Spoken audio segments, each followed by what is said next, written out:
it uses the word hope in the Bible, you go back to the old definition. The archaic meaning of that is trust, rely. You can have hope. And there's one thing that you can be certain of. I know this for a fact, of where you're going to spend eternity.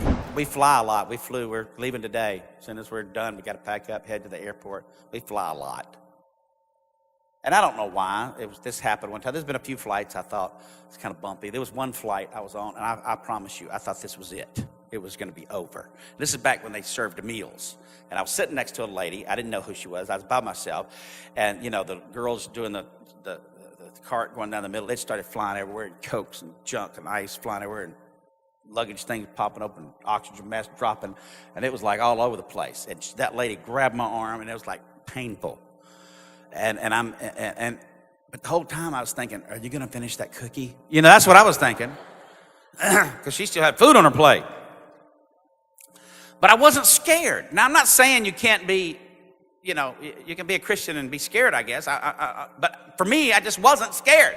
And I thought, we're about to die. That everybody was like freaking out. But I was thinking, this is it. This is going to be cool. I'm about to see Jesus.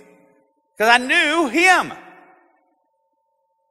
Now, I'm not saying that, you know, it's okay to be scared, I'm sure. But for me, it just didn't bother me. I fly all the time.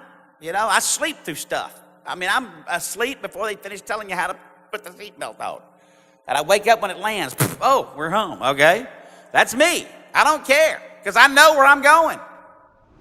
We all make decisions in life, and there's consequences to every decision we make. Good consequences and bad consequences. And you can choose not to accept Jesus, but there are consequences to that. But that's your choice. God's not going to force you. I'm not going to force you. Several years ago, a flight, United Flight 232, there was a couple of hundred people on this flight.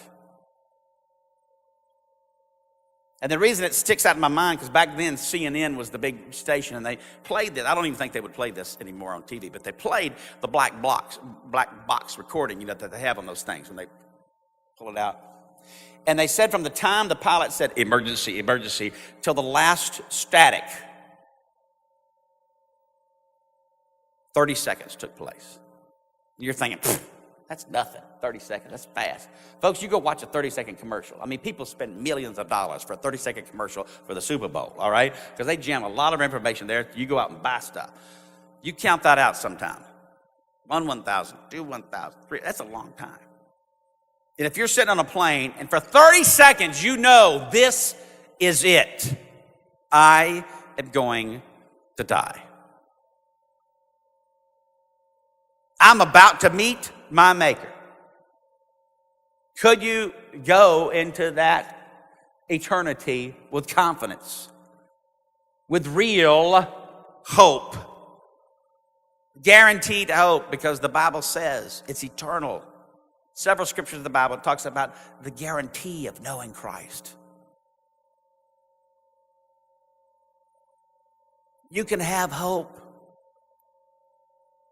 But if you knew in 30 seconds, this is it,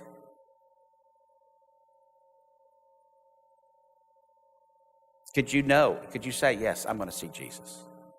Because at the very end, right before that static hit, you heard some screams and the pilot say some obscenities, and then it was over, static. I thought, wow, what a way to go to meet your Maker. Do you know Jesus? And secondly, if you know him, are you living for him? Really, living for him. Some of you have just been faking it that you're a Christian. What are you serving him? Are you putting that love into action? Love came down and set us free. That's what that song was talking about. And you know why? When we receive Christ, we don't just immediately be transported into heaven. Why not? Because God's got a purpose for us here on this earth to love those around us and help show them the way. Sing it now, come on.